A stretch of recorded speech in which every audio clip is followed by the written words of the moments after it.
노상원이 영화를 많이 봤거든. 저거대로 또 똑같이 해보자 라고 해서 30대 중후반의 여자 부사관에게 미인계를 쓰라고 합니다. 김건희 입장에서는 윤석열이 정치를 더럽게 못하다 보니까 그냥 내가 해야겠다라고 해서 다른 종류의 계엄을 준비했던 게 아닌가. 김건희, 윤석열 모두 독재나 무한 권력에 대한 꿈을 갖고 있었다고.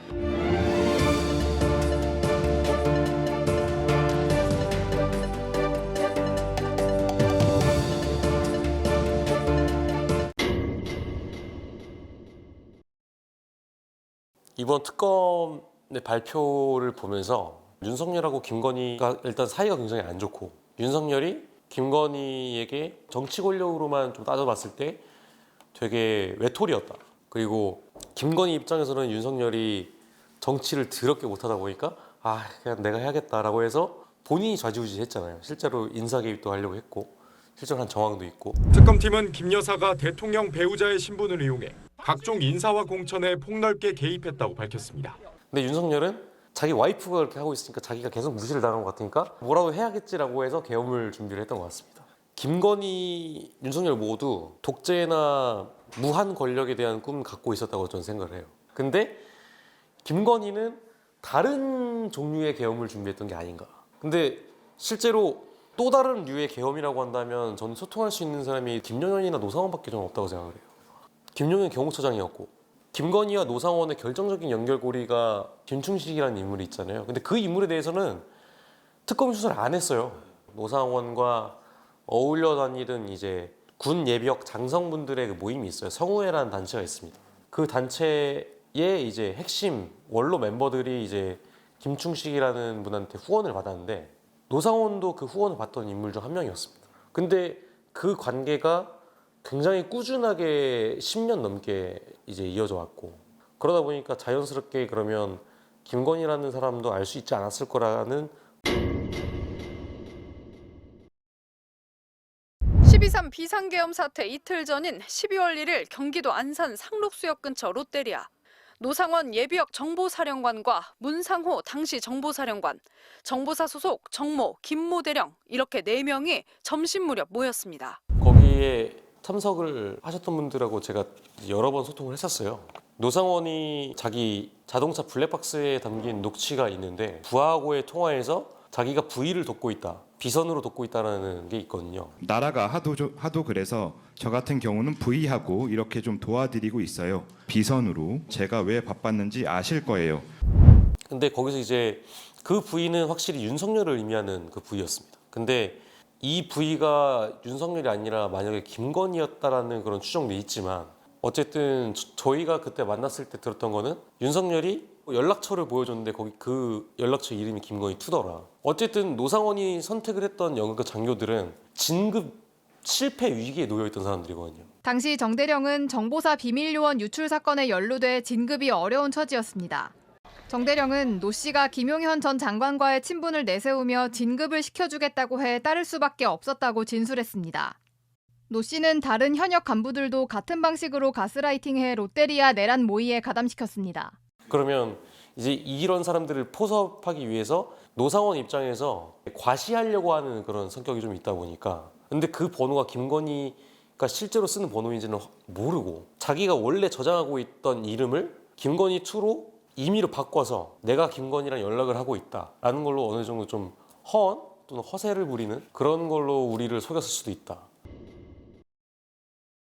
반 농담 반 진심이었을 가능성이 높다고 생각하는 게, 노상원을 바로 옆에 지근거리에서 보좌하시던 분이 계세요. 그분도 이제 지금 장교신데 정보사에서, 그분한테 여쭤보면 노상원은 자기가 특별하게 획득한 정보를 윗선에 보고할 때는 그 당사자하고 직접 소통을 안 한다고 합니다.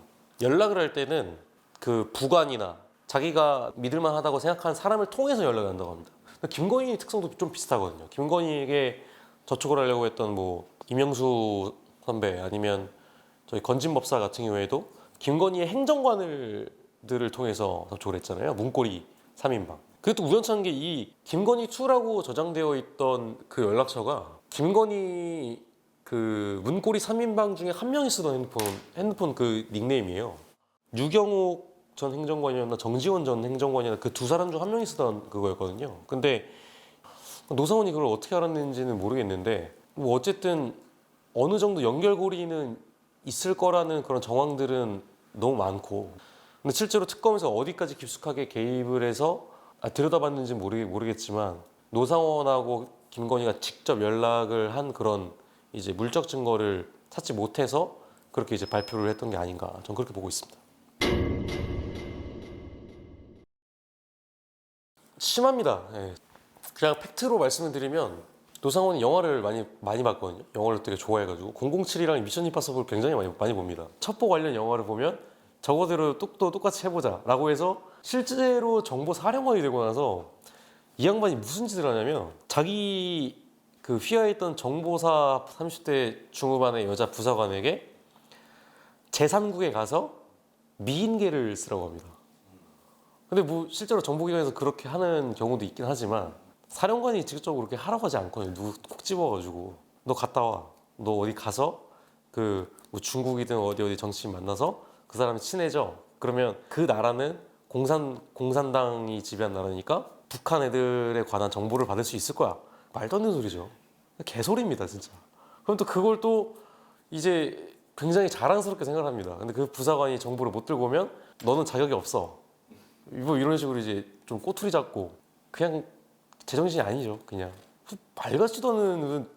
그래서 그런 지시를 내릴 때마다 이제 트러블이 많았죠. 정보사에서 거의 한 30년 대북공작만 하신 분들은 한숨을 진짜 많이 쉬세요. 그냥 한심한 사람이라고 다 평가합니다. 계엄을 준비해온 시나리오를 봐보면 굉장히 철저하게 준비했어요. 그 수천만 봐보면 그냥 첩보 영화 다큐멘터리예요, 거의. 넷플릭스에 올려놓으면 아마 1등 먹을 겁니다. 근데 그 두 번째 따님분 돌아가신 거에 대해서는 제가 처음 보도를 하긴 했지만 조금 이상했던 거는 돌아가시고 나서 시신이 거의 2주가 지나서 발견이 됐어요. 바로 옆집에 엄마가 사는데 그러니까 자고 있는 상태로 돌아가셨고 바로 옆집에 사는 엄마가 2주 동안 그 상황을 체크를 안 했다? 노상원 입장에서도 와이프랑 사이도 안 좋고 자기 딸들에게 제대로 못했다라는 거를 뭐 자기 스스로 양심에 찔려서 그런 건지 모르겠는데 노상원이 재판에서 딸 언급하면서 울었잖아요. 증인의 딸이 그 11월 9일 무렵 그 사망한 것으로 알고 있는데 맞습니까? 자꾸 그 잊어버리려 했는데 자꾸 생각이 나서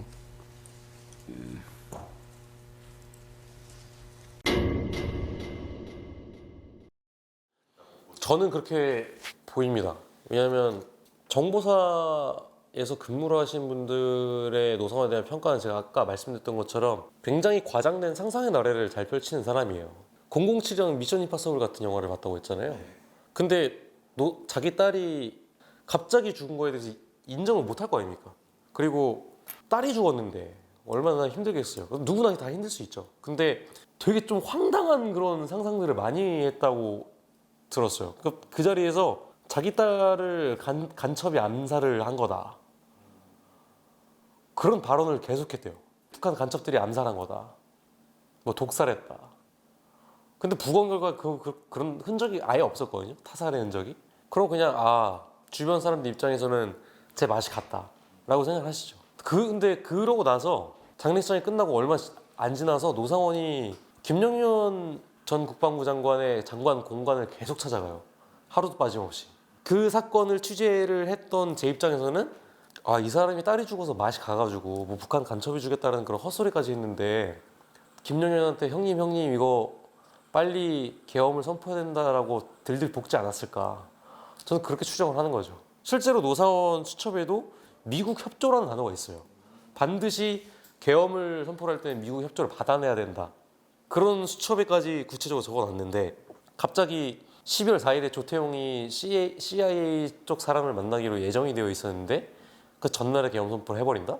제 입장에서는 좀 이해가 안 가죠. 자기 딸 죽어가지고 정신적으로 맛이 가서 빨리 해야 된다라고 해서 판단이 흐려졌을 가능성은 좀 있다고 생각합니다.